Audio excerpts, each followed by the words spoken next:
Bhaktya aparada lakshay Shittascha karma hitaranga madhye Kripa maitvam sharanam prapana Vrinde namaste charanarvindam Bhajami radham aravinda netram Smarami radham madhurasmitasyam Vadami radham karuna baradram Tato mamanasti katyena chapi.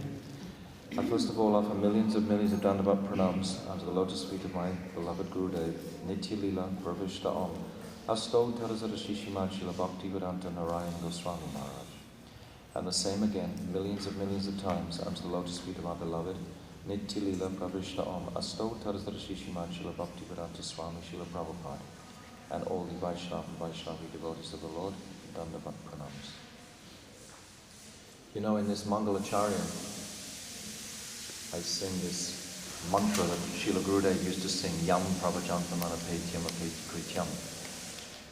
And this actually means that, or the meaning of this mantra is that Sukadeva Goswami, he's walking away from the home of Vyasadeva. He's just taken birth, and as soon as he's been in the womb for 16 years, and then as soon as he's born, he immediately leaves. And his father, in desperation for his child, he's been waiting 16 years, this child has been in the womb, refuses to come out.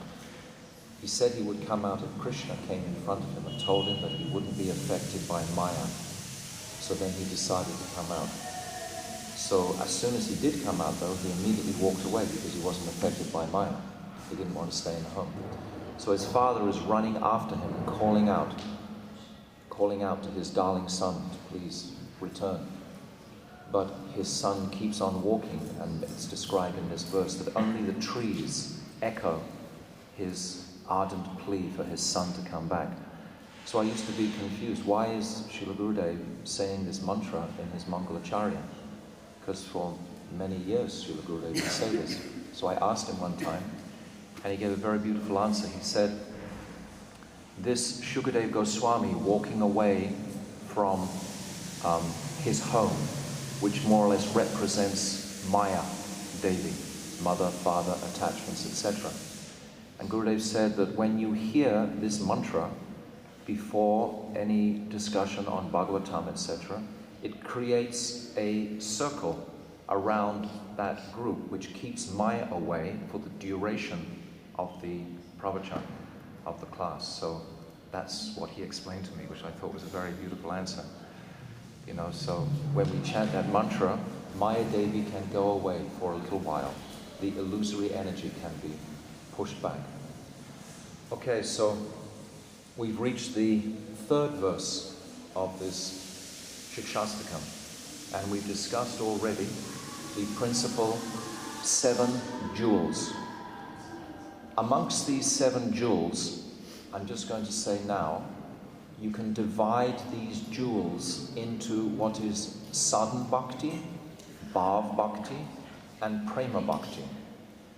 There's a beautiful verse that Srila Rupa Goswami has written describing the 6 symptoms of bhakti. Kleshagni subhada. This kleshagni is the, agni means fire, and klesha is the burning of our bad habits, or these obstructions that we've spoken about repeatedly.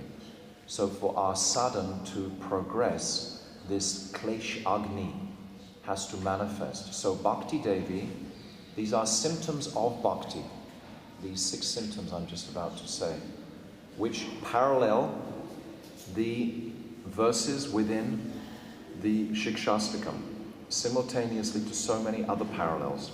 I said in the very beginning, when we started this Siksastakam, that it covers every single aspect of the philosophy, all of the teachings, from all of the different books of the Goswamis, etc., the Puranas, the Veda, they're all included.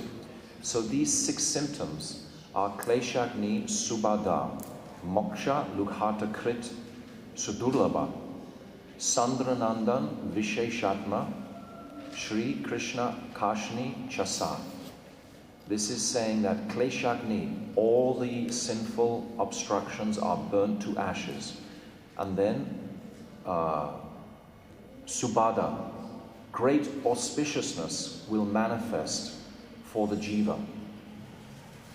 These two qualities or symptoms are the first symptoms of bhakti. And we can parallel these symptoms through the first 5 jewels of this Siksastakam. This anartha-nivritti, nishta, ruchi, asakti. That's 4. Sorry, 4. So 4. 4 of the jewels can come under this heading of kleshagni subhada, that all the obstacles are burnt and auspiciousness will manifest for the jiva. These are symptoms of bhakti. This is the rising of bhakti as we're embracing these teachings. In the first 4 jewels described in the summary, which of course will be described in each verse. We're going to describe today further there. And then the next is Bhav Bhakti, which is Anandam Buddhi Vardhanam. This is Bhav Bhakti. So Bhav Bhakti, the symptoms that arise in Bhav Bhakti are moksha, lukhakat krit, sudurlabha. This moksha, lukhakat krit means that I have absolutely no inclination towards moksha or liberation or any sort of material enjoyment at all. Moksha lukhakat krit. This is this couplet, and then sudurlabha. Sudurlabha means very rare. This stage of Bhav Bhakti is very, very rare. So this is in the 5th jewel, this Anandam Buddhi Vardhanam. This is the stage of Bhav. What I've been describing continually is like a ladder or a progression that the sadhak can see which step that he's on. He can go step by step. It's not just any sort of like messy confusion about my path. The acharyas have delineated it very, very clearly. It's a very bright path and it goes in stages.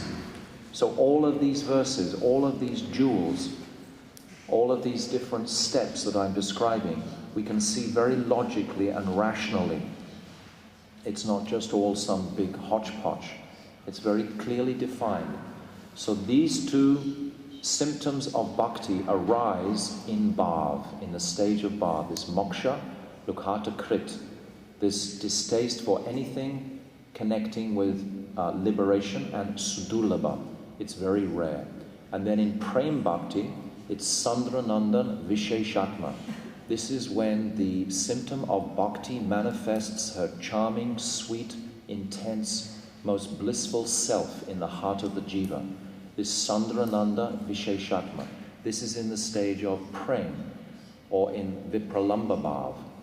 And this starts from, Anandam Mudibhadanam? Pratipatam Purnam Purntasvadanam. And then Sarvatma Snapadam, this stage of prem. So these 2 stages of prem, Vipralamba and Milan, are the symptoms that arise are these 2 qualities, Sandrananda, Visheshatma, that's the first. And the second is Sri Krishna Kashani Chasa. That means it intensely attracts Krishna himself. Krishna becomes very attracted to that person whose bhakti is rising.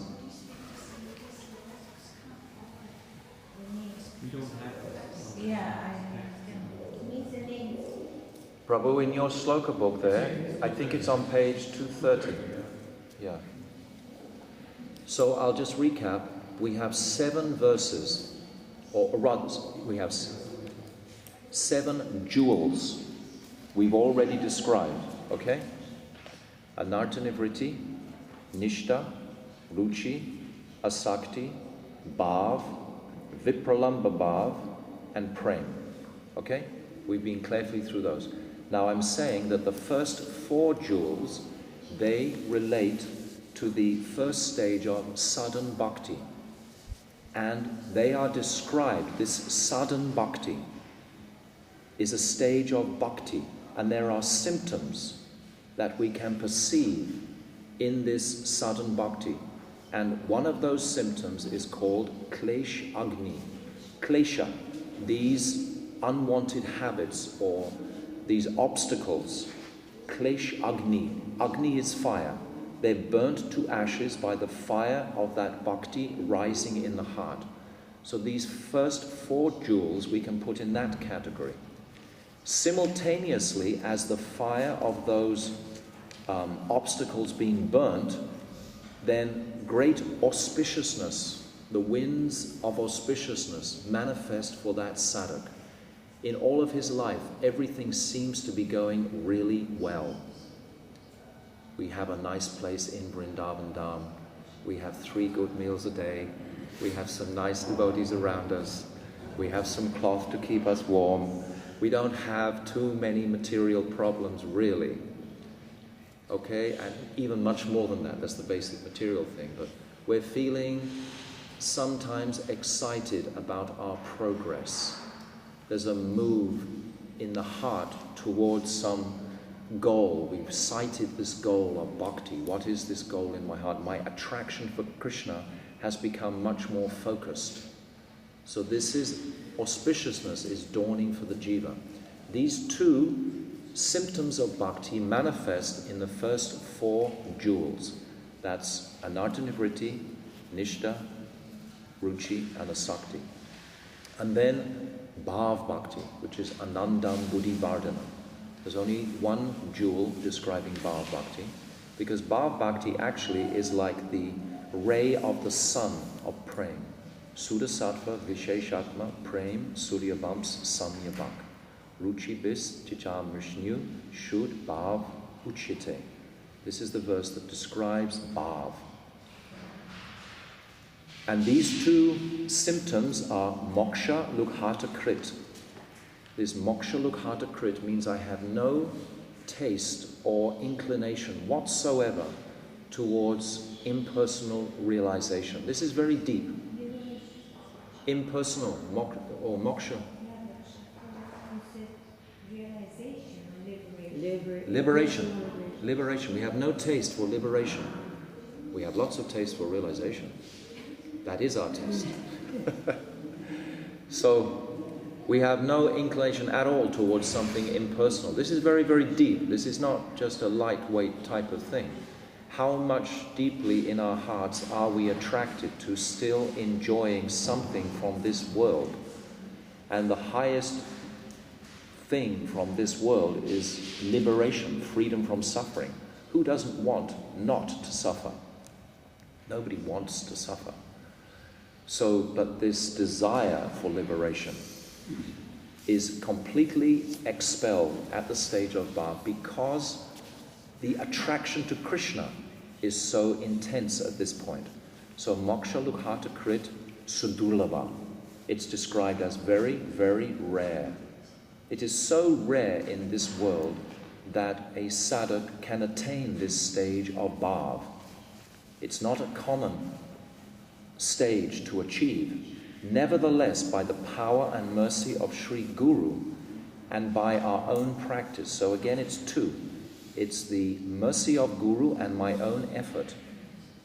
It's called kripa and chesta in Sanskrit.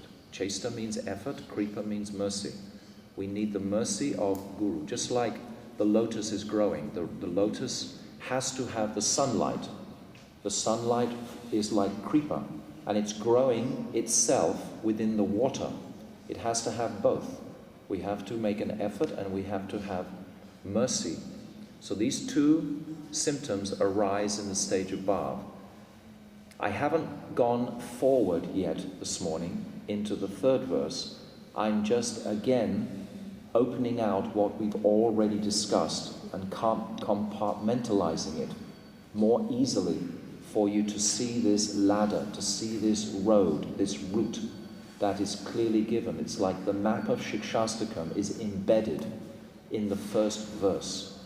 If we dive into the 1st verse, then everything there is going to be opened out. I can't think of a computer term to say it's opened out. Or you open the file inside the verses, but it's embedded in the first verse. So these two qualities, okay? Am I going slow enough? Okay. And then prem will manifest. Then this Sarvatma. No. Yes. So then these two symptoms arise of bhakti. This Sandrananda Visheshatma. This is a symptom of bhakti. She herself is very sweet, intense, charming, filled with bliss. She begins personally to manifest in the heart of sadhak. Bhakti Devi is a personality. She's manifesting in the heart of the sadhak. And she's very, very blissful. The sadhak is experiencing this bliss. So Sandranandan, Visheshatma, and then Shri Krishna Akashani Chasa. This Shri Krishna Akashani, this means Krishna becomes very attracted to that person who has developed that stage of prem. So there's 6 symptoms, and those 6 symptoms are in 3 couplets. Those 3 couplets parallel sadhan bhakti, bhav bhakti, and prema bhakti. And within the 7 jewels of the first verse, we can put these jewels into these different categories. The first 4 jewels go into sadhan bhakti. The 5th jewel goes into bhav bhakti. Have I got it right? And the 6th and the 7th go into prema bhakti. You see? Now we're going up and down the ladder quite quickly now. We're getting more and more familiar with this ladder of our sadhan, bhav and prem bhakti. We're starting to parallel it with the different stages of bhakti. We're starting to parallel it with the different verses or the different jewels of Siksastakam. So we're starting to swim a little bit in this Siksastakam. When we start to swim on the surface, by the strength of our own effort and the mercy of Guru, we can start to dive. The purpose is to dive into the Siksastakam. But first we have to learn to swim before we can dive. So this swimming is knowing the surroundings, knowing where are the footholds, where am I safe, where am I following? You understand? Am I making it clear? Do you understand? What don't you understand? It's just a lot of information in this today class. I think I'm a little confused. Okay. But that's okay. One thing I don't understand though is on the same point. Don't move off the point, otherwise. No, it's on the same point. Okay. I just couldn't understand. When you're saying Shri Krishna Akashani, where does that fit into? That means that Krishna himself is becoming very, very attracted to that bhakti that is manifesting in your heart. That's like the final example of prem, that Krishna himself will become very attracted by that. Does that belong in a certain category? Those two, that Sandranandan, Visheshatma, Shri Krishna Akashani Chasa, those are the last 2, and they fit into the stages of prem. So both of those are describing prema bhakti. So then what was the second symptom for bhav bhakti? Sudurlabha. Okay. There's moksha, lukhata krit, and sudurlabha. This is such a beautiful verse. This klesh agni subhada. Moksha, lukhata krit, sudurlabha. Sandrananda, Visheshatma, Shri Krishna Akashani Chasa. It's only 2 lines. It's not so difficult, but it contains absolutely everything in there, because it's showing what are the symptoms of bhakti. What are the symptoms of divine love? When this divine love is rising in the heart, all of these dark obstructions are burnt, and such great auspiciousness is bestowed. Sometimes you probably experience in your life how everything suddenly becomes very simple. Have you experienced that? Yes? You know, you've been chanting and suddenly, you know, this facility's there and that facility's there and everything's just going like clockwork, just smooth as silk. This means it's all auspicious. This means there's no, Yogamaya is keeping any sort of negative influence away from us. This is the nature of auspiciousness. So as this bhakti begins to manifest in the heart, these winds, it's described, of auspiciousness will surround the sadhak. It's almost like they will precede him in his various travels around. They'll just make all the right, like the taxi will just be right there when you need it, you know, you're right on time for the schedule, you're right here for this. And everything seems to be going very simply once you get in that channel, because it's like all the devas, they want to support that sadhak. What's the difference then between Tridandi and Subhada? Between what? Subhada and Tridandi. Taranga Rangini, she's asking, this is one of the anishtita symptoms of bhakti. This Taranga Rangini we discussed is when I start to enjoy myself the pleasures of bhakti. This is the difference. There is still some attachment to these pleasures. If I don't get a nice room, I'm very unhappy. If I don't catch the bus on time, I'm very unhappy. I'm not surrendered completely to Krishna's will. I'm enjoying the fruits of bhakti. It's actually totally different. This Sandrananda is auspiciousness for the jiva. Auspiciousness means he's always given an opportunity for his bhakti to develop and progress. There's no checking it. But he's not exploiting any of that facility that he may be given or may not be given. Bhaktivedanta Swami Prabhupada used to say, I can sit under a tree, I can sleep on the floor, or I can sleep in a palace. And we saw he would. And his mental equilibrium was not altered in the slightest. We saw with Srila Gurudev. In any circumstances, even in really difficult circumstances, Srila Gurudev would still be totally equipoised. It didn't shift him at all. But that person who's under the influence of enjoying, the word is enjoying, Shamala, when you try and enjoy this fruit for yourself. If people are giving you things and you start to want things, you start to give them a list. You know, this means you're trying to enjoy that situation. There's a great difference between Sandrananda and Taranga Rangini. Don't be confused by these Sanskrit terminologies.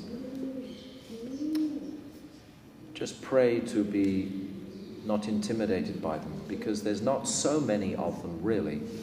And if you hear them repeatedly, they contain a sort of essence of their own.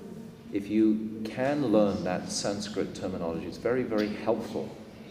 Because when you're trying to explain different topics, it's easier to remember that particular phrase or expression in Sanskrit sometimes.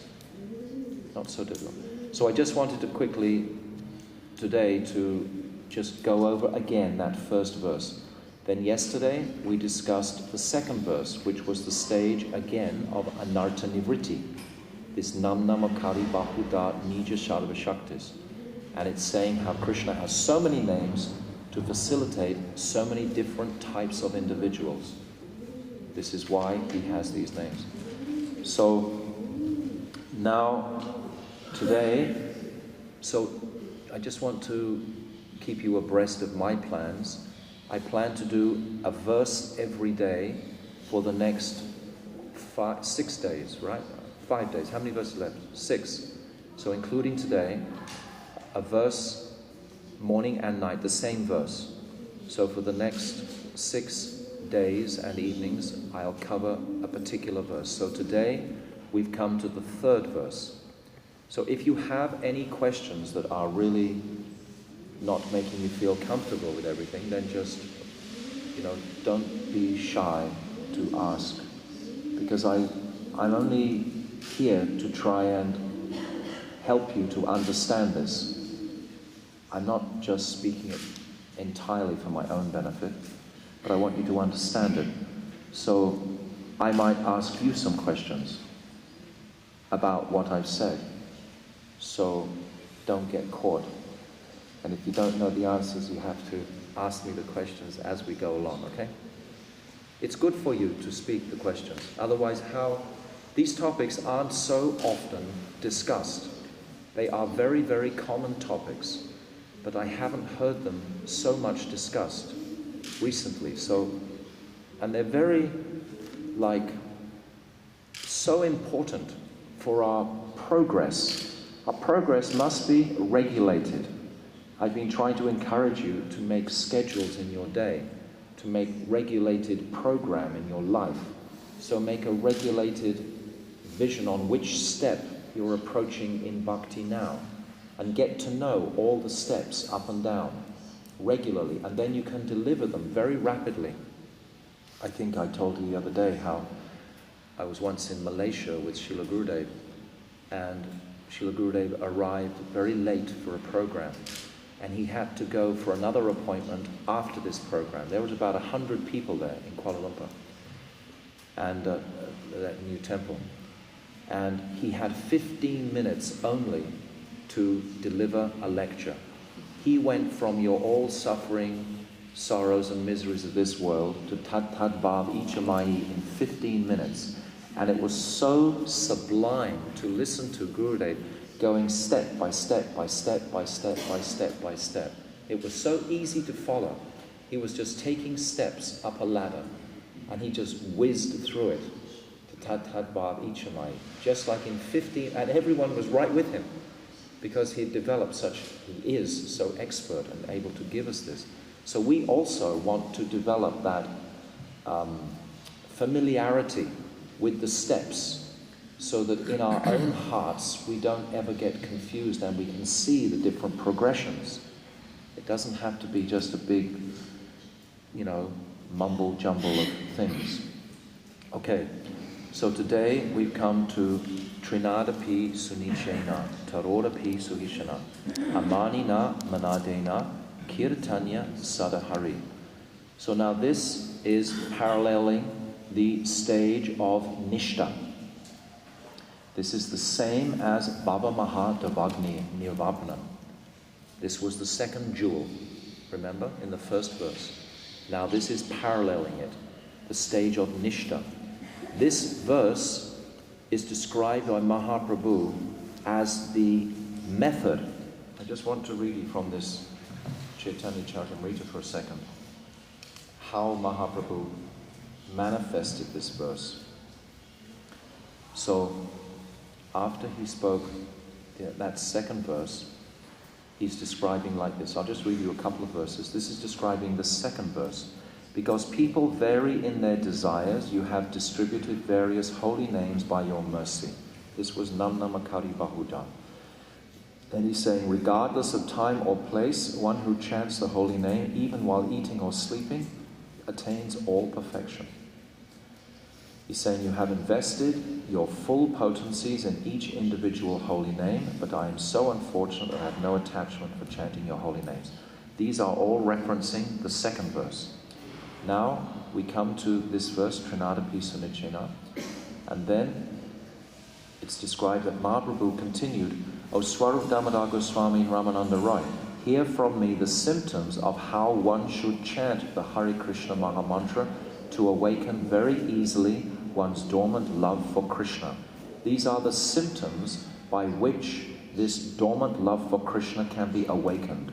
In this verse, Trinada pi sunicena, taroda pi suhishana. Remember I described the other day how we were all in Radhakund together? Maybe you were there. At Srila Gokishore Das Babaji's at Radha Damodar in Radhakund, as you first come into Radhakund. And we all gathered around Gurudev. I mentioned this a few days ago. And Gurudev said, now I'm going to tell you your Siddha Pranali mantra. Oh, wow. What's going to happen here? And then he called us all very close. He said, this is very confidential. Don't tell other people this, but this is your Siddha Pranali mantra. Trinad pi sunicena, tarora pi suvishana. This is the verse that he said. He gave us our Siddha Pranali, because this is what Mahaprabhu is saying. This is the entrance into Bhav Bhakti and Prema Bhakti. This stage of Nishtha is fully embodied by these qualities. So then Mahaprabhu, he goes on. He says, these are the symptoms of one who chants the Hare Krishna mantra. Although he is very exalted, he thinks himself lower than the grass on the ground. And like a tree, he tolerates everything in two ways.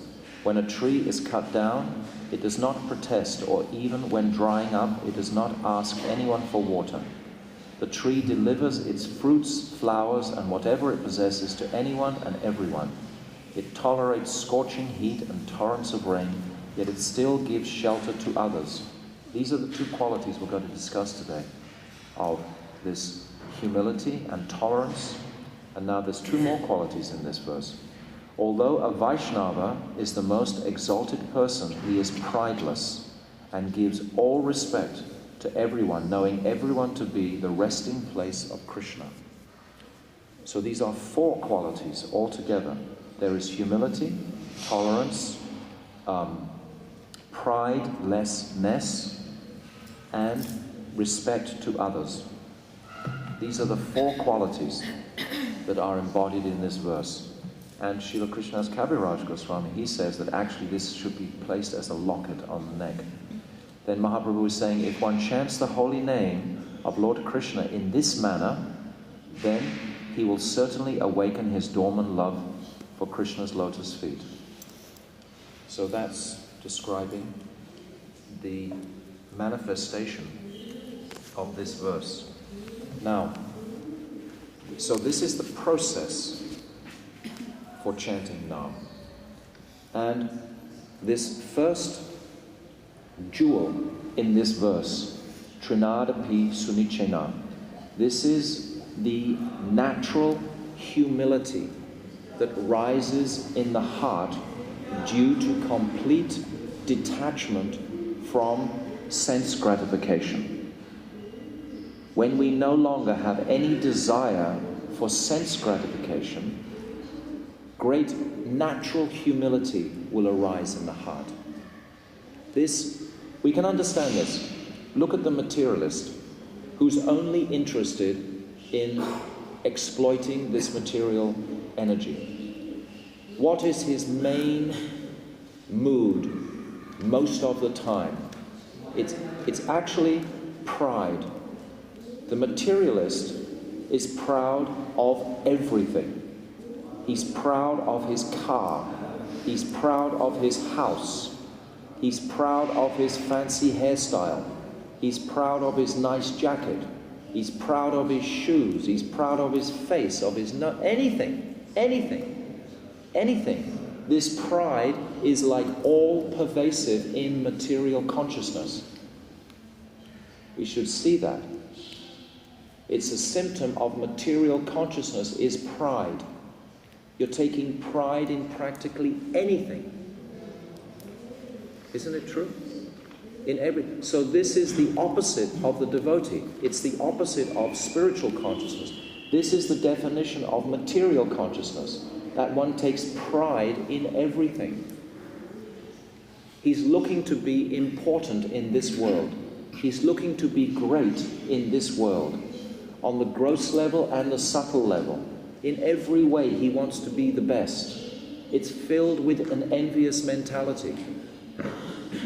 So sometimes when we examine the negative aspect, it gives us a clearer vision on what is the positive aspect. So these are the negative, or the opposite of humility, is this pride.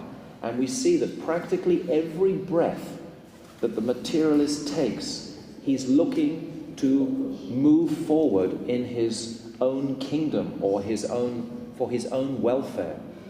And this is all pride. I've described a couple of times. This pride is so deep, how when the jiva first falls into this darkness of this material energy, he knows intuitively that he is better than this material energy. He's bright. He's coming from the Tatashta Shakti. He's coming from a spiritual place. This prakriti, this material energy, is inferior energy. He recognizes his own superiority, and at that instant his pride develops. We have to go a long way back to purify this. Gradually, but we should know that by our spiritual practice, very much we're looking to purify this sense of importance in the world. Spiritually, we are so important to the Lord. I described the other day where, like Srila Bhakti Rakshak Maharaj says, sons of nectar. We are filled with spiritual beauty and illumination, but we have forgotten our identity, and that forgetfulness covers us with this material pride. So gradually, as the sadhak advances, and if we want to progress on this path, Mahaprabhu is saying this is the what is it called? The process. This is the process for chanting Hare Krishna. The process is to develop consciously sometimes. I can remember in my family life when I first was married, how my wife, she's very, very good devotee actually, and she would try to do all the right humble things. Iron the cloth, wash, do this, this and this. She wasn't humble and she knew it, but she was going through the process of learning how to be. She was practicing at any opportunity, how to reduce her mood of self-importance. And we should all be endeavoring for this in any opportunity we're given. We should know the power of humility. What are the two qualities in a woman that are so powerful? Chastity and humility. These two qualities control the world. Who's the controlling personality of the world? Is Sri Radha. She has these qualities to the utmost. I can remember when I was living just down here in one rented house. They had beautiful deities and the man in charge of the house, and they had the sun in the house. But it was the women who actually controlled everything. You could see in many Indian households, even though the man might be very macho and all the rest of it, looking like he's actually in control, it's always Mama who has the keys. She's always the one who actually controls things by her humility. It's so powerful a quality. It can melt anything. I was remembering one story that Padmanabha Maharaj told me when he was in Calcutta in 1976, distributing back to Godheads on the sidewalk. And they had a mat out, and they had all their magazines. And a rickshaw just pulled his rickshaw across the magazine. And one wheel rolled across the magazine. So the devotees there, they became very disturbed. But this rickshaw driver, for some reason or other, became even more disturbed that Westerners should have the audacity to be chastising him. And he started making a lot of noise, and within a moment in Calcutta, a huge crowd gathered. And this rickshaw driver was just off his head, just going on at these devotees like they were demons or something. And Padmanabha Maharaj describes it became almost like he knew, like a riot was practically about to take place. And then he suddenly remembered, this humility, this quality. And he went to touch that rickshaw driver's feet. Immediately, that rickshaw driver's whole nature just changed in an instant. Immediately he stopped and he said, no, you can't touch my foot. And immediately the beginning of a loving exchange manifested. Just in a moment, the power of humility. We think of Gandhari, the wife of Dhritarashtra. When she knew that her proposed husband was blind, what did she do in her chastity and humility? She blinded herself. She put a blindfold over her eyes. And she showed her power to Yudhishthira Maharaj when he came to beg forgiveness for killing or being part of the killing of all her 100 sons. And he came to beg forgiveness in front of Gandhari, and she just lifted her blindfold a fraction. and this illumination shot out which burnt the edges of all of Yudhisthira Maharaj's fingers. She was so angry with Yudhisthira Maharaj, she didn't burn into ashes, but she just singed the ends of his fingers. So her power, the power of that humility and chastity, and we see in so many women in history that this power, not in women, in men also, we see particularly in our acharyas, this power of humility is enough to melt the hearts. We see, I remember when Bhaktivedanta Swami Prabhupada first went to America, and he was living in that Agrawal's house, and he had to put his prasadam on a separate shelf to where the meat was in the fridge.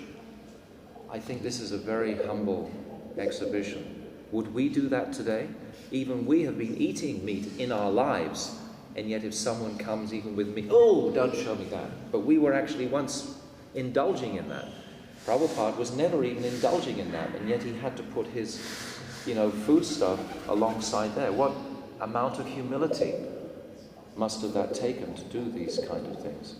So all of our acharyas, like we see in the life of Srila Gaura Das Babaji, the embodiment of humility. He would practically have nothing. Or rather we see, more easily to see, is Raghunath Das Goswami. His mood of vairagya, of detachment from this world, was so extreme. He would take nothing. This is showing this complete detachment from sense gratification. This is how natural humility will arise. When we are totally, like Raghunath Das, totally detached from anything to give pleasure to the senses. Srila Gaura Das Babaji also, his disciples would come, so he'd say, oh, we should have a festival today, Babaji. And he'd say, yes, let's have a festival. And they say, well, we have no money, we have no special. He said, no problem, you just take the name more, we'll fast all day. And if we want to eat something, we'll eat some mud from the Jamuna. Or we'll take some neem leaves. The senses want to enjoy, okay, enjoy that. Enjoy these neem leaves. He would be like that, completely callous to the senses. So we should gauge ourselves in our own practices.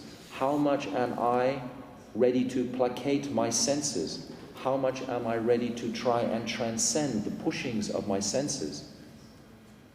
When this natural humility will arise. What does real humility mean? It does not mean walking around with your head bowed down, bumping into walls and looking very depressed and all like that and talking very quietly and meekly. That is not what humility means. That probably means you have some psychological problem. Or you're feeling, great lack of confidence or dysfunction or all these diseases that are so strong in the world today. This has nothing to do with humility at all. It's actually the opposite. These kind of moods of self-depreciation are probably the most selfish type of moods an individual can have. It's like swimming in your own rubbish, You can just swim round and round and round and round in your own trash and garbage. It has no good effect for anyone, including yourself. And it just creates misery and lamentation. This is not humility. Srila Gurudev describes what is a sentence that means humility. Humility means when I see Krishna in every atom. I'm seeing Krishna everywhere. This is real humility. If I'm seeing Krishna everywhere, then I'm understanding automatically my own deep insignificance. Right? He is the master of the universes. He is the creator of all the spiritual planets. Sri Krishna. And if I'm aware of his potencies everywhere, then I am feeling so insignificant. Once, one devotee, they asked Srila Bhakti Rakshak Sridhar Maharaj, it seems that all the acharyas in many of their bhajans, they're condemning themselves as being wretched or the most fallen. Why are they doing like that? Why are they expressing this symptom like Narahari? Oh, I have a stone in place of a heart. Why are they expressing these symptoms? Are they real? And then Srila Bhakti Rakshak Sridhar Maharaj gave a most beautiful answer. He said, if a man in this world comes to the shore of the material ocean, he feels a little bit dwarfed or insignificant by the immensity of the power of that body of water. When you see these huge rolling waves, doesn't it make us materially at least feel a little bit humbled when we're aware of the power of the ocean? And then he said, what to speak of that soul or sadhak who has even approached the shoreline of the transcendental ocean? How insignificant does he feel? He feels totally, utterly bereft of anything, of any quality whatsoever. So he described this, example like this. I thought that was very beautiful, to try and understand, how can I develop this mood of insignificance? I had a friend in Hawaii, Vrindavan. He was making all this collection of all these phrases about humility. Because actually, my friends, when you get into this topic, it's so sweet. When you begin to talk about humility, it's the protection of our bhakti, actually. Anyway, this devotee was collecting all these different examples of humility, but then he became so humble that he couldn't publish the book. But he's still got all those, topics about humility. We should understand that this humility is going to protect my bhakti. And it's described just like the eyelid protects the eye. And if some dust gets into your eye, some water will come to take away that piece of dust. So similarly, this humility will take away any self-centeredness that the devotee might experience. It again will bring the devotee back to this consciousness that everything in existence cannot be separated from Krishna. Everything is connected to Krishna. There's nothing in existence that is separate from Krishna. This particular sentence that I've just said, there's nothing in existence that is separate from Krishna, is actually all explained in a particular tattva that I would really like to explain to you perhaps on the 8th of this month, when we have finished all these different, it's called Advaya Gyan Paratattva. If we understand this, then this is how we understand that everything is actually connected to Krishna. It can be explained. The acharyas say if something can't be explained, it probably doesn't have much substance. So Bhakti Devi and her growth and her progress and how it manifests in the heart of the jiva can be explained in such detail. That's what we're doing now. We're explaining it according to the guidance from Siksastakam. And I'm including Madhurya Kadambini and different scriptures simultaneously. It can be very clearly explained. It can be completely logical. We have logical intelligence. If we can apply these to assimilate, to absorb the process of bhakti. And then at some point, as I've described 4 or 5 times, that intelligence, so to speak, or that knowledge can just be discarded. It's not needed at the end. In the ultimate analysis, there's no judgment or there's no questioning in the realm of bhakti. It's just flowing. It's not something that can be analyzed at all. Once the current of bhakti is manifesting for us, it's not something that can be clearly defined at that point. Spontaneous. Spontaneous, yes.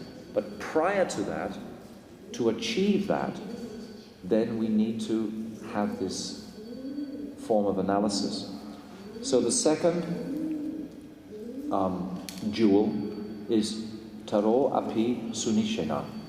And this is described that pure compassion that is devoid of envy, this pure compassion that is devoid of envy, this is the second jewel of this verse.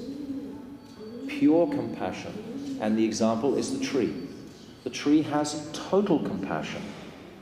Even if you come to chop it down on a hot day, it'll still give you shade. How compassionate is that? Yesterday I described one story to you about that king who offered those golden lotuses to Sri Rangam, and then he wanted to show his self-importance over that Brahmana in having darshan of Krishna. Remember the story? And then the Brahmana had darshan first and prayed for that king who was giving him such a hard time. What about the example of Haridas Thakur? He's been flogged practically to death in 22 marketplaces. What was his mentality? He was praying for the welfare of those people who were beating him. Mahaprabhu couldn't even come and kill those Muslims. He took the whip marks on his back personally.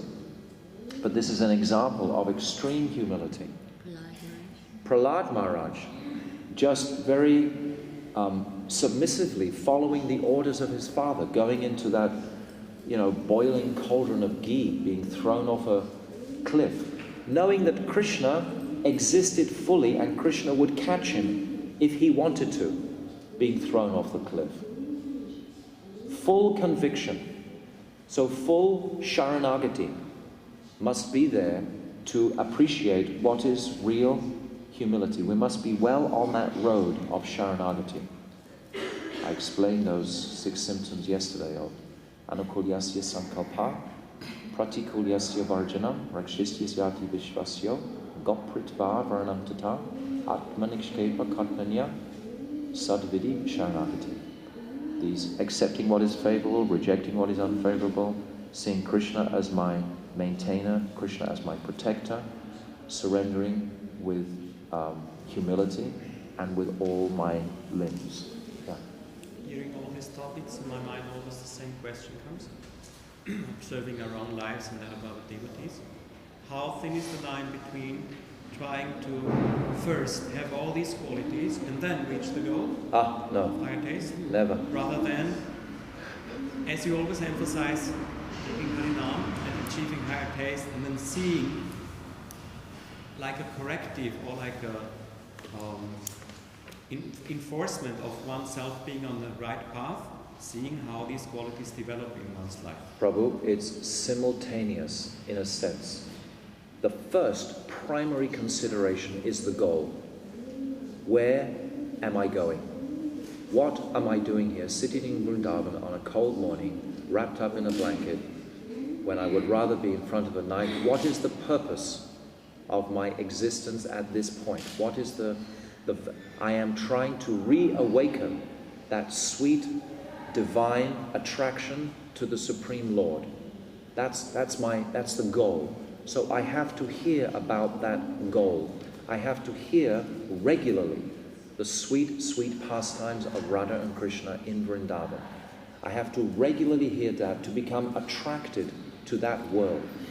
It is not by my effort ever. This is not the ascending process. I described previously, it's not about trying to crash the gates of heaven. You cannot crash them.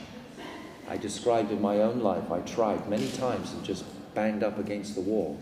You can't push it through that way. We have to beg for Krishna. Krishna will invite us across that boundary of consciousness. You cannot go across it any other way, because that boundary of consciousness is bound by relationship with Him. It's bound by love. That loving relationship has to awaken individually towards Him. And when that begins, when Bhakti Devi begins, these other considerations or these obstacles immediately just float away. I read yesterday in Bhajan Rahasya to you how Gurudev has said just after 2 or 3 days, taking this power of Nam correctly, following this process, imbibing this humility and tolerance, that in 2 or 3 days we can have darshan of Krishna. So, but the principle is to hear regularly about the sweetness of Krishna. Simultaneously, devotees have to be very broad, Prabhu. It's not just like black and white. It's all grey areas. We're going up and down the scale constantly. We're always moving in flux. Sometimes I'm covered by anartas. Another time the sun of bhakti comes out a little bit. Sometimes this will happen. I'm moving around. Then another circumstance, Krishna will want to strengthen me and put me into a very difficult circumstance. And so on and so on and so on. It's progressive. It's going deeper and deeper and deep. As you go deep, sometimes you have to come up again. Then you go deep, then you come up again for a breath. Then you go deeper again, and then you come up again like this. So we're actually going up and down to some degree. But constantly the goal, the sweet goal of the loving pastimes of Sri Radha and Krishna is becoming more prominent. This must be happening regularly. Not that we become like jnanis and we just study this like some analysis. No, it's not a dry process.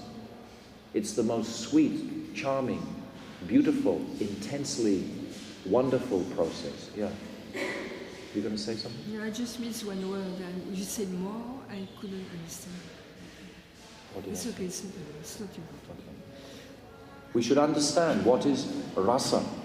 Rasa is that place I'm trying to achieve. That is a description of rasa. It says that which is beyond imagination, filled with wonder or heavy with wonder, and it's shining in the heart with pure goodness. This is the nature of bhakti. So we have, what is that is beyond imagination? We have to know. It's completely the wrong school, utterly, to say, well, don't talk about these rasic topics because, I'm not qualified for it. You will never be qualified for them. It's not possible to become qualified to hear these topics.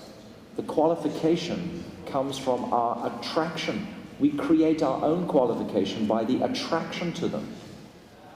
What happens if we just try and work on these various qualities separately to that attraction? For sure, the opposite will happen. I will become so damn proud. For sure, in some way or other, that pride, the opposite will come. Oh, don't you know I chant 64 rounds a day? Don't you know that I do parikrama every day? Don't you know I do this? I.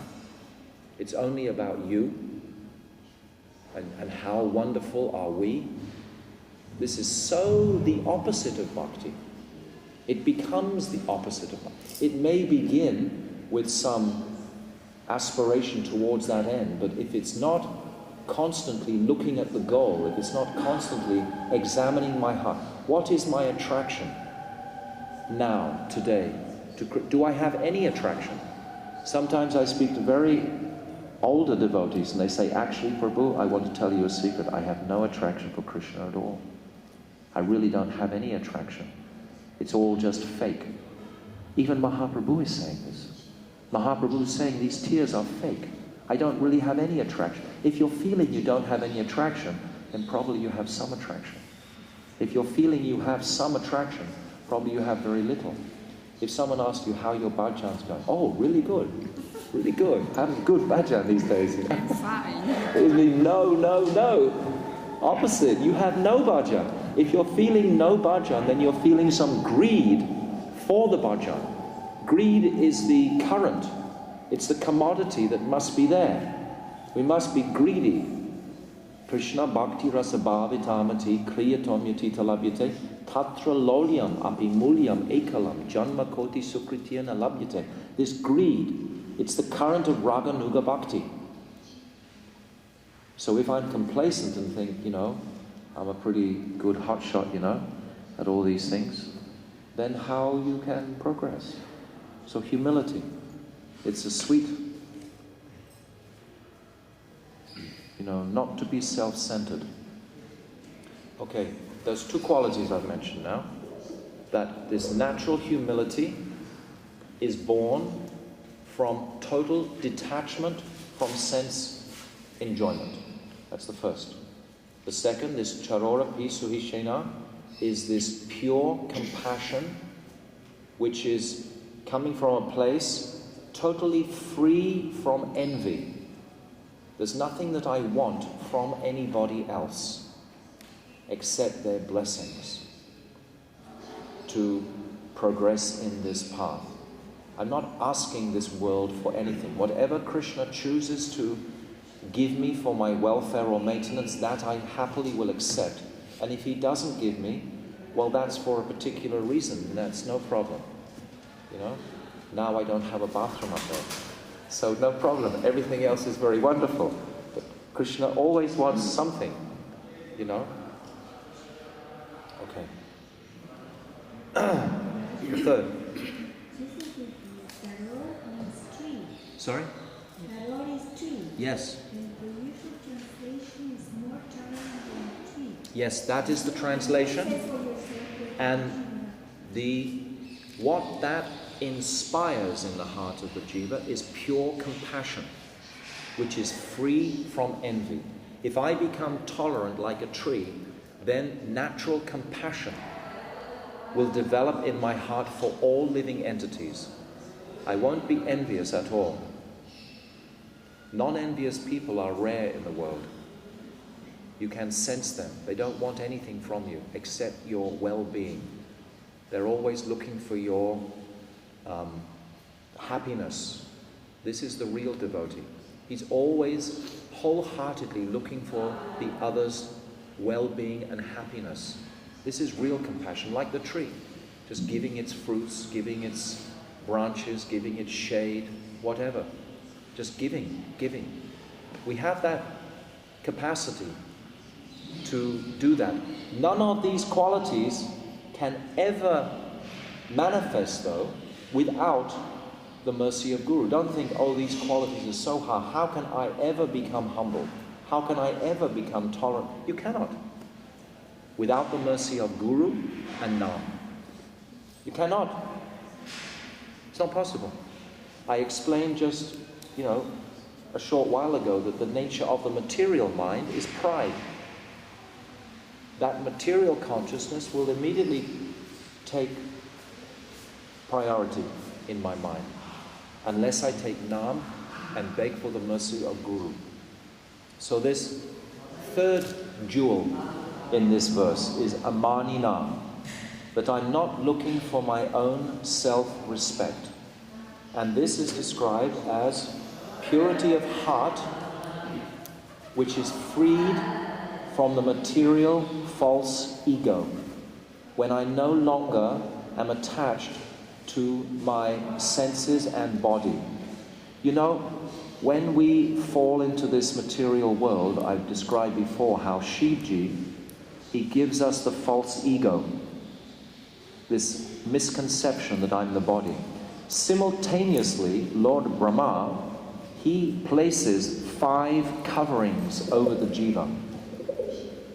They're called nascent engagements in the Bhagavatam. They're in the 3rd canto, 12th chapter.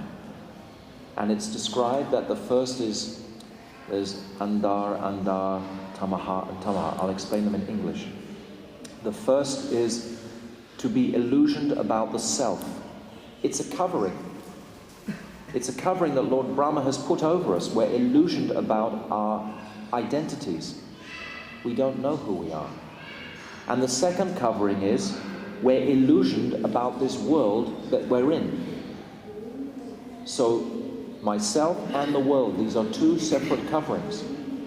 Lord Brahma, he covers us like this. And then the third is fear of death. Everyone is afraid of death.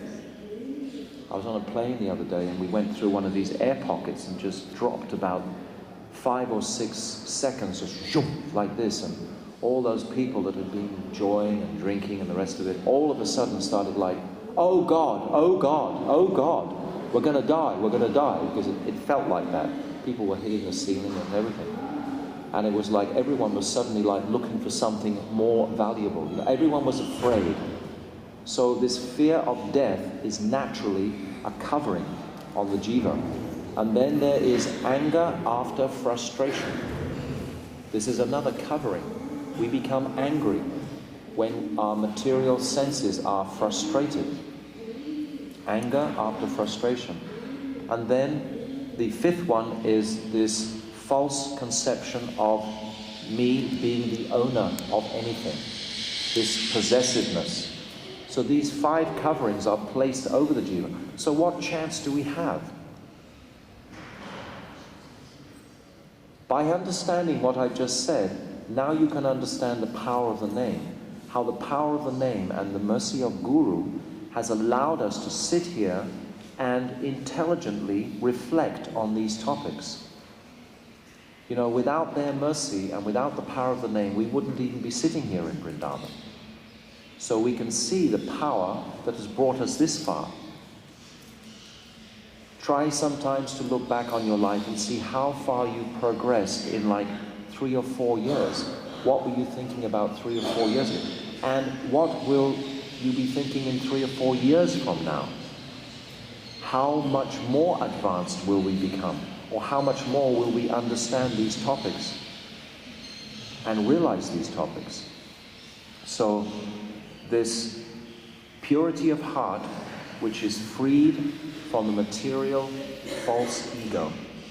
Yesterday I read all those different descriptions, you know.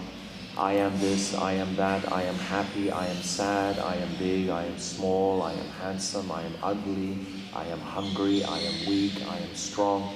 These are all aspects of the false material ego. So this not looking for respect for myself, not so easy to do. Isn't it our nature to want to have other people's respect? Who doesn't want to have other people's respect? We all do. We all, this prestige, we discussed it amongst the anartas. It's called pratishta. Bhaktivedanta Sripad described it as the greatest tree in the forest of anartas. Even in a family, between brothers and sisters, we're looking for false prestige. Even between the husband and wife, we're looking for this. It's such an ingrained desire that we have. And Mahaprabhu is saying that the process for tasting Nam is to be purified of this. It's not a small-time thing. But it can be purified by the power of Nam and the mercy of Guru. Okay, that's the third jewel. And then the fourth is Manadena. Yes, this attitude of respect for everybody. Instead of having everything focus on me, I'm looking out at everybody else. It's much more fun to see everybody else often than just to look at ourselves. And to find that respectful mood towards everyone, according to their various degrees or stages in bhakti. This means I understand who is a kanishta, who does not have nishta. I understand who is a madhyam. I understand who is an uttam. I understand these different degrees or stages or adhikar of the different devotees. And I honor them accordingly. Those people who I feel that I can help are perhaps junior to me, then I will always try and help them. Those people I feel are similar, then we will have sweet familiar relationships. Those I feel are superior, I will honor greatly. We should know how to differentiate. It's not all one. I know some people, they don't respect sufficiently the older devotees. Srila Gurudev so many times would chastise the people who were sitting in front. Why are you young boys sitting in front of me? Why are you not letting these older devotees sit in front of me? Where is your etiquette? It begins in this world. We begin to show respect and honor, perhaps in a formal, material way. But then it will gradually unfold to be a very heartly respect for everyone. This respect must be growing, it must be there. Now, if these four qualities can be imbibed and regularly practiced by the sadhak, then very quickly Nam will rise. And this verse we've discussed a little bit of today is the principal ingredient to keep the current moving swiftly. In this first jewel, the first jewel of this verse, where it's saying more humble than the blade of grass, Bhaktivedanta Thakur describes two descriptions of this humility. Do you remember what they are? The first is that like a blade of grass, he goes down when you tread on it, but very quickly comes back up again. He's not disturbed by that. A blade of grass can't be very proud, really, when you think about it. If you think about a lawn, it's got 1 billion trillion blades of grass there. How can one of them sort of think that they're better than the other ones? And then he gives another beautiful second understanding, that the blade of grass is fully aware of its material identity and its dharma in this world. It knows it has to grow towards the sun. It has to produce some seeds, and then it's going to dwindle and die. That's its constitution. That's what a blade of grass does. And then Bhaktivinoda Thakur is commenting, in the human species, we don't even follow our dharma. We don't even follow that dharma. We sometimes think, I am these different types of identities. I am a man, I am a woman, I am a husband, I am a wife, I am a child, I am in charge, I am not in charge, I am this, I am that. All these different identities that we layer over the real identity, that I am a servant of Krishna. So we're not even fulfilling our real swarup as a servant of Krishna, whereas the blade of grass, it's fulfilling its material dharma. But we often are trying to act out some, illusioned, imagined identity of ourselves, which isn't even a reality at all. So we have to, first of all, you can say, be very real with ourselves, and then be even more humble, because the verse is saying more humble than a blade of grass. Rudy explained it once. He said, what does it mean, more humble than a blade of grass? Grass is trinad, it doesn't protest. Right. But after some time, it comes back up. Right. So there's some false ego. And we have to be like dry straw. It never stays. She's saying that Gurudev explained that when the grass is pushed over, after some time, it springs back up again. Why does it spring up? Because it has some false ego. But we have to be more humble than that and not have any false ego. We have to be like a piece of straw in the street. So these are extraordinary qualities. These are not things that, can come in the material sense. I've already tried to describe a little bit how this idea of material humility is completely false. Often I see it amongst devotees. Someone will come and they'll want to take some photographs. Oh, don't photograph me, I don't want to be seen. I'm so humble, I don't want to have my photograph taken. What's that? If someone's taking a group picture because they want to use it for some preaching purposes, but actually you're so humble that you can't even have your photograph taken. What does that mean? Does that make sense? I can't understand it. We're not the bodies, and if my body can help in any way at all in pushing Chaitanya Mahaprabhu's movement, then I'll do that. Just like the gopis. They thought that they would go to hell if they gave Krishna the dust from their lotus feet. Did they hesitate for a second? Take as much, build a big mountain of that dust. No problem, we'll go to hell for Krishna's happiness. Whatever is needed for Mahaprabhu's movement to manifest, yes, I'm happy to participate in that. Sometimes people, they don't want to preach because they think they'll become proud or something. Yes, you will become proud, but in that pride, maybe you'll see it and be purified. How can you go forward? So many times, the devotees become confused. They take this mood of false humility. Sometimes if somebody, for example, is in charge of an ashram, they have to be very, very bold. If some crazy dogs come in here, I'm just too humble to chase them out? Rubbish. You get a stick and you run at them. If some madman comes in here, causing a disturbance, you pick him up and throw him in the street. Does that mean I'm not humble, Prabhu? Oh, I should honor all living entities, etc.? We have to know this difference. It's not always what the humility looks like. It's what the intention is. If I'm not looking to push my own sense of importance, if I'm not looking to put myself more important than Krishna in the equation, then that will be humility. But if I'm protecting Krishna's devotees, or if I'm looking after Krishna's ashram, many times I have to be very bold. Look at Srila Gurudev. You remember that time? Maybe you were certainly you were there, when we were on a parikrama, I think in 95, and there was just half a bus of Westerners and 5 Bengali buses, and Srila Gurudev would always come and sit on the Western bus. You were there.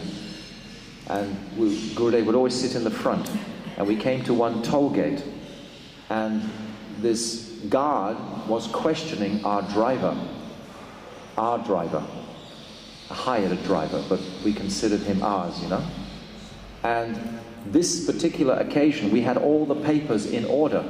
Everything was correct. We paid all the money and all the rest of it. This man was very tall. He was a big man. And he was questioning the driver. And Gurudev was listening beside the window because he was sitting in the front seat of the bus. And then the argument became a little heated, and the driver got out of the bus. And the argument sort of got up a little bit higher. And then this man pushed our driver. He was just a Kamiwala from Mathura, but Gurudev felt he was our driver. And Gurudev was off that bus in a flash, and somehow he had a danda in his hand, and he just raced like Lord Nrsingadev towards that man. That man, his hair was standing on end. I don't know what he saw, but he was terrified. And at that toll gate, there was a huge crowd. There must have been about 1,000 people, all sitting down. They'd been told to come off some buses. And this man just stumbled back, and he didn't quite fall over, but he just kept falling. And Gurudev was just running straight after him, completely on fire. And then suddenly this man fell over backwards in complete submission to this blinding light of Gurudev. And Gurudev just looked over and then went, ah! And then he turned away, and Gurudev just walked up the street very fast, breathing very quickly, because he'd become really angry. And Madhav Maharaj was there. I came out, was walking with him. And then this man came back to apologize to Gurudev. And he took hold of Gurudev's arm, And I was thinking, I want to protect my Gurudev, so I pulled his arm off like this, And Gurudev just looked at me, what are you doing, Like really stupid, But anyway, but Gurudev showed such transcendental anger. It was almost like, the world was going to burn up or something. So don't think that that's not humility. I was there, sitting right next to Gurudev when that happened. At first, he was just sitting there very calm, like nothing was going on. Just kind of like nonchalant sitting there. And then as something happened outside, he got up so fast, ran out of the bus. Then I just sat there. When he came back, he just sat there. Like nothing had happened. Nothing at all. And we looked over and we just smiled at him. Completely transcendental. Totally wonderful. So, yes, Gurudev would. This is still humility. It's like there's an example of that with Bhaktivedanta Swami Prabhupada. One time in the manor, someone lit a fire in the house, in the fireplace, and they hadn't cleaned the chimney, and all smoke came in to the room, and Prabhupada was furious and told that devotee never again to light a fire in the fireplace. But 2 days later, the devotee thought the chimney was clean, and again he did it, and again the smoke all came into the house. Prabhupada just thundered just at this devotee, so angry. And one devotee, Harinamananda, was standing right beside Prabhupada. And after Prabhupada had chastised this devotee so heavily, he just turned to Harinamananda and said, "Is my breakfast ready?" Completely, totally unfazed. Completely detached from that anger. So like that, it's not that to be humble I don't ever take a forceful stand to support Guru or Mahaprabhu's mission and movement.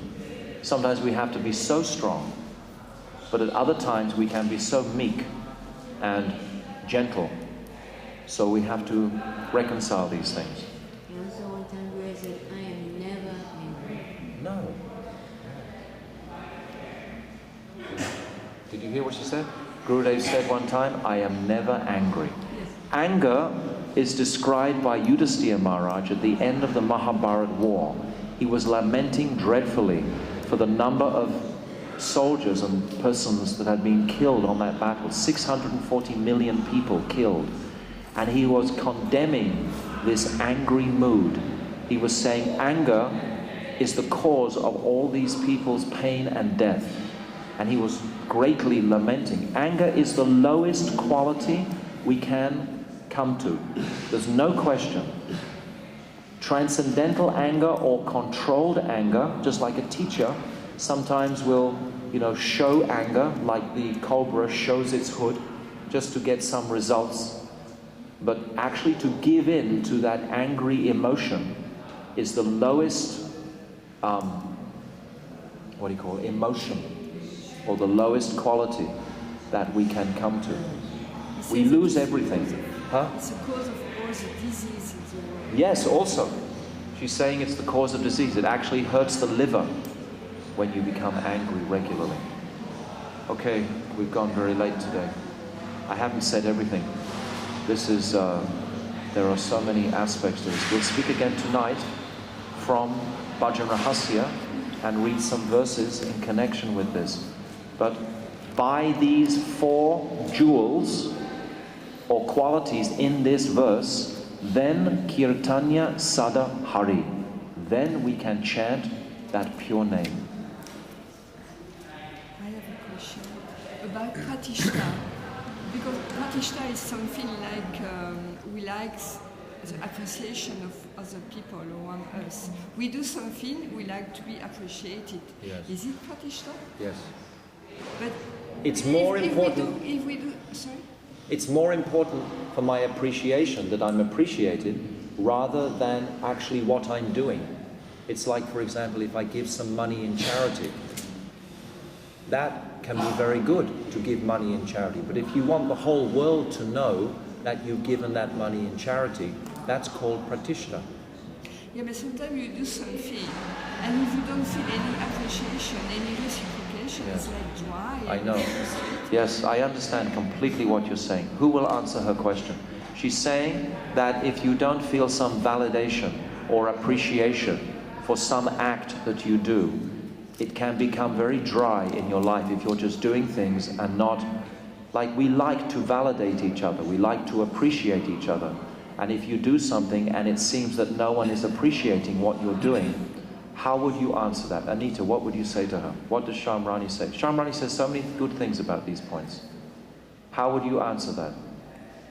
Do you need appreciation? Is it a good thing or is it not a good thing?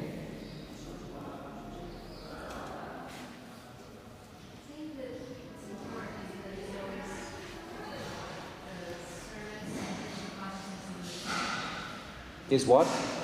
Service in Krishna consciousness is not that. Yes. So if you're encouraging somebody, if you see someone's having a bad day or they've done something really unappreciated, and if you think it's going to help them to keep going in their spiritual journey, Yes. then it's good. But if it's just feeding their pride or Right. it's about just their ego, Yeah. then it's about the purpose. Yes.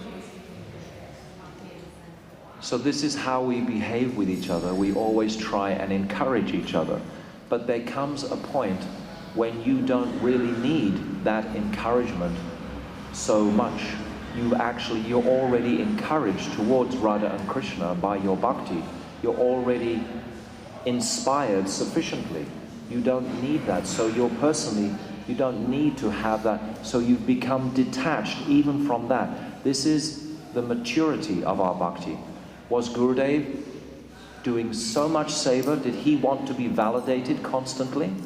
Did he want people coming in telling what a wonderful person he was all the time? He already knew he was a wonderful person. He didn't have to be told he's a wonderful person. So this is what the bhakta feels. He already knows he's wonderful. Yes, you are wonderful. When you know you're wonderful, there's no problem with the false ego there. Your real identity is wonderful. It's absolutely beautiful. It's incredible. That's who you really are. And when you appreciate that, you don't need to be validated constantly. Yeah, because sometimes... But we do need, in an early stage, I agree with you. What? Sometimes it looks like a little ridiculous when you do something and something is doing, you say, no, you are doing so well, you are so good, like a little... So maybe that person themselves wants some flattery. Sometimes if someone is flattering you, it's because they want flattery. If someone comes and tells you you're so wonderful, it's probably because they want you to tell them that they're wonderful. It's often like that, isn't it? Yeah. Doesn't it depend on your intention? Your intention can reinforce what you're doing. Fully. Yes. Excellent. This is like what Anita was saying. Yes, your intention. She's saying that your intention, if your intention is to encourage, give heart and inspiration to that person's devotion, if that's your intention, it's not your intention to inflame their false ego. You should know what is the fault. You don't want to make them proud, but you want them to be encouraged in their service if they need that encouragement. So we all need validation or encouragement periodically, but we don't need to overload it onto each other when it's not necessary. Actually, the glorification or the criticism of a devotee, ultimately, neither, in a sense, is strong, really. You know, in both ways, ultimately. Really. Krishna says in the 11th canto, he enumerates beautiful qualities. And, for example, he's listing different, he's saying, for example, modesty is when you no longer desire sense enjoyment. And then he's saying that one who is implicated in searching for sex life is always miserable. And he's making all these different points. And at the very end he said, to make any sort of judgment in itself is like a negative thing. So positive, or if you're glorifying someone or not glorifying them, either of these is not really necessary for a real relationship. You don't need to flatter or glorify that person, but because of our conditioning, we generally do quite a lot of it.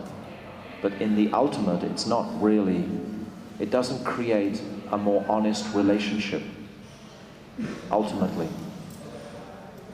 If you really appreciate someone, you can show your appreciation. Does Radha ever tell Krishna, I love you? If Radha says that to Krishna, Krishna immediately thinks, oh my God, what have I done wrong? That's what he thinks. And if Radha begins to chastise him, then Krishna's very, very happy. He says, now it's all, everything's perfect, everything's okay. But if she glorifies him, or if even Krishna is glorifying Radha to her face, this is not something that is sweet for Radha. She doesn't want that. That's not what she's looking for. The problem is that we're looking for this validation. We're hungry for pratishta. The false ego is very deep in all of us. Don't be so ashamed or whatever, but, well, to some degree, but understand how deep it is, this need to be appreciated. I think I heard you say once about if you tell me how much you love me, instead of just showing it, it diminishes the power of the love. Yes, the love goes away. It's like camphor in a room. If you open the doors and the windows, then it all goes out. If you say, I love you, then that probably means that you're trying to convince yourself that you love them, but you don't really. If you love someone, you'll go and buy them something. You'll go and give them something. You'll do something for them. You'll open the door for them. You'll respect them. You'll give them honor. You don't have to say it with words necessarily. This is a higher stage, you know. He said, don't say I love you, say I want to serve you. Yes. Service is the symptom of love. I've said repeatedly, if you love somebody genuinely, you will serve them in some way or other. You will look for a way, like you love your mother and father. You look to serve them. You know, you look to serve in so many ways. Service is the symptom of love. We're looking to serve. We don't need to say. If you say, I love you, it's sort of like you're, you know, it's weak. Actually, we should just say, we don't even have to say thank you half the time. We can just say Hare Krishna. You know, when somebody, Premananda Prabhu, he always says, don't say thank you, just say Hare Krishna. He's just wanting to please you, wanting to serve you. He doesn't need to have someone, because sometimes when you say thank you, that means I don't have to do anything else in reciprocation. I've already done my reciprocation. I've said thank you. That's all I have to do. But if I really feel I want to show my gratitude, then perhaps I'll serve you in some way or other. I'll look to serve you. It's a higher realm altogether than this need for validation. But this need for validation is sometimes a sickness, you know, that we got from childhood, etc. If we haven't been nourished in Kali Yuga sufficiently in our family or whatever, you know, and it's very common today that people haven't properly, I described yesterday, if a young lamb doesn't get its first mother's milk, it dies. If we haven't been validated sufficiently in our childhood, we spend our whole life looking for that. It's not easy. But it's nicer not to flatter each other. That's very dry. Nicer to serve each other. This is best. If we serve each other, that's much more real. If you want to show your gratitude and honor and respect for anybody, then serve them somehow. We all know how to make someone happy. Just give them something, you know, give them a flower, a garland, something. In a service mood. That's much sweeter. Many things in this area. Yeah. The hunger for practitioner will never be satisfied, even though pleasuring will only be satisfied by affection. So if we appreciate each other with affection, it's fine. If we appreciate each other, and there's affection, we can appreciate each other as much as we want. We won't be satisfied. I think that's it's not a formula of how to behave with each other on a behaving level. It's about affection or not affection. If there's affection, then this is not a... But by nature, do you have affection? Do we have affection for... I don't think so either. Lots of times I don't feel affection. If I walk in the marketplace, all kinds of people I don't feel affection for. Even if I come into a, you know, some devotees are making a lot of noise, some devotee might be disturbed, you know, all different reasons. You know, what is real affection? It's respect. If respect is there, respect should be first, especially amongst all the different groups of Vaishnavas, for example. It's really unfortunate that amongst all the different groups of Vaishnavas, there's very often little respect shown. You know, the different sanghas, it's not like we honor, we're all doing the same mission for Mahaprabhu, but very often our mutual respect for each other. It's gone 10 minutes over time today. Getting a walkout, no problem. Okay, let's stop. Thank you, thank you. Yes, from Bhajan Rahasya. The same topics. There's many different things we didn't discuss.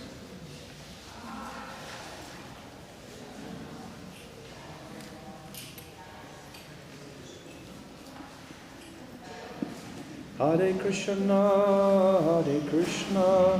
Krishna Krishna, Hare Hare, Hare Krishna, Krishna Krishna, Hare Hare. Hare Rama,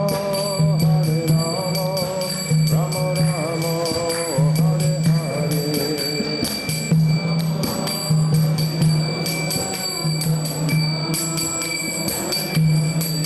Oh Hare Krishna, Krishna Krishna, Hare Hare, Hare Krishna.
Jaya Vrindavan Nandini Radhe Radhe Vrindavan Nandini Radhe Radhe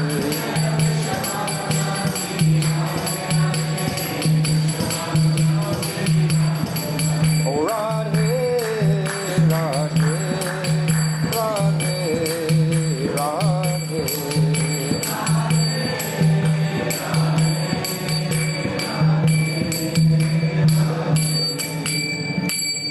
Sachinandana Gaura Hari ki jai, Radha Gopinath Ju ki jai, Srila Gurudev ki jai, Srila Bhaktivedanta Swami, Srila Prabhupada ki jai, Shri Rupanuga Guru Varga ki jai, Ananta Kota Vaishnava Vrinda ki jai, Gaur Premanandi, Haribo, Panchakalpatarubhyascha, Kripa Sindhu Vincha, Patitanam Pavanabhyo, Vaishnava Namo Namah.